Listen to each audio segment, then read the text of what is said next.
Hello friends, কেমন আছো তোমরা সবাই? আজকে আমি অনেক দিন বাদে আবার একটা ভিডিও তোমাদের জন্য এনেছি। তার কারণ আমার ছেলেদের পরীক্ষা চলছিল, সেটার জন্য আমি এতদিন তোমাদের সামনে কিচ্ছু আনতে পারিনি।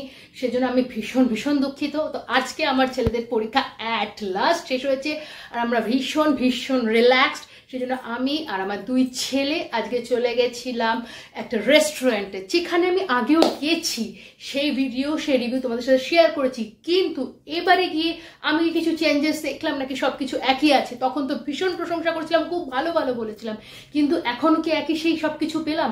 সেইটা নিয়ে পুরো ইন ডিটেলস তোমাদের সাথে এই ভিডিওতে আবার আলোচনা করব। রেস্টুরেন্টে গেলাম, সেখানে কি কি খেলাম, খাবারের সমস্ত ডিটেলস, রিভিউ, প্রাইস অনুযায়ী, কোয়ান্টিটি, কোয়ালিটি, সমস্ত টেস্ট, অবশ্যই টেস্ট, সবকিছু তোমাদের সাথে শেয়ার করবো এই ভিডিওতে।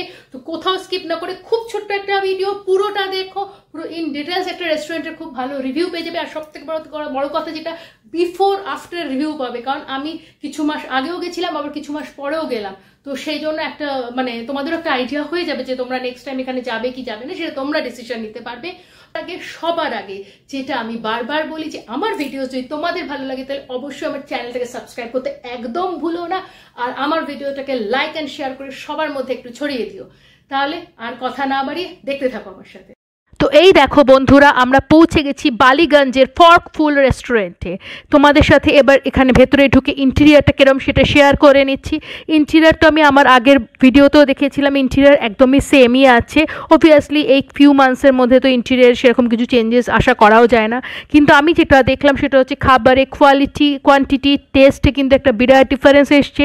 কোয়ান্টিটি ভালো কমে গেছে, টেস্টও আমি আগে টেস্ট অনেক ভালো পেয়েছিলাম, এখন টেস্ট অত ভালো পেলাম না। স্পেশালি প্রাইসিং অনুযায়ী কোয়ান্টিটি কিন্তু খুবই কম।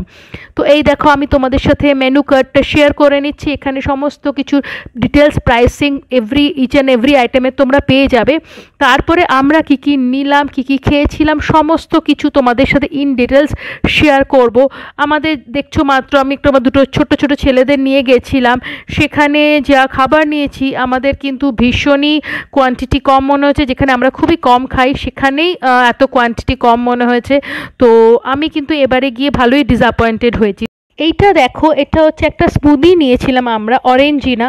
থ্যাঙ্ক গড আমি একটাই স্মুদি নিয়েছিলাম, কারণ আমি ভাবলাম যে ছেলেরাই খাক, যদি ভালো কিছু লাগে দেন আমরা নিশ্চয়ই আর একটা স্মুদি নেওয়া যাবে। কিন্তু এটার টেস্ট আমার খুবই ডিসঅ্যাপয়েন্টিং লেগেছে, একদম টেস্ট ভালো ছিল না। এর আগে আমি এখানে এসে 2-3 রকমের স্মুদি খেয়েছি, তখন কিন্তু টেস্ট ভীষণই ভালো ছিল। তো এবারে আমরা কি কি ফুড নিলাম সেটাও তোমাদের সাথে আমি শেয়ার করব। এই যে আমি অরেঞ্জিনা স্মুদিটা খাচ্ছি, যেটা 205 প্রাইস নিয়েছিল, কিন্তু টেস্ট একদম আপ টু দ্য মার্ক ছিল না। এরপর ওদের সাজেশন অনুযায়ী শেফস খাচাপুরি থেকে আমি এটা অর্ডার করেছিলাম, পেরি পেরি চিকেনের, যেটা সাইজ তোমরা কতটুকু তো দেখতেই পাচ্ছ। আর প্রাইস নিয়েছিল 365। দেখো সবার প্লেটে কতটুকু করে রয়েছে।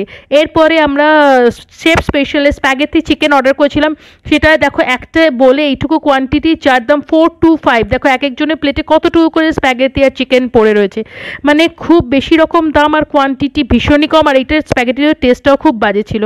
আর তার সঙ্গে এই যে তোমার চকলেট ব্রাউনি, এটার দাম নিয়েছিল 270। একমাত্র এটাই আমাদের খেতে তবুও ভালো লেগেছিল, আর এটার পরিমাণও ঠিকঠাক ছিল। তো আমি এবারে ফর্কফুলে গিয়ে খুবই ডিসঅ্যাপয়েন্টেড হয়েছি। তোমরা ডিসিশন নিও যে তোমরা কি করবে।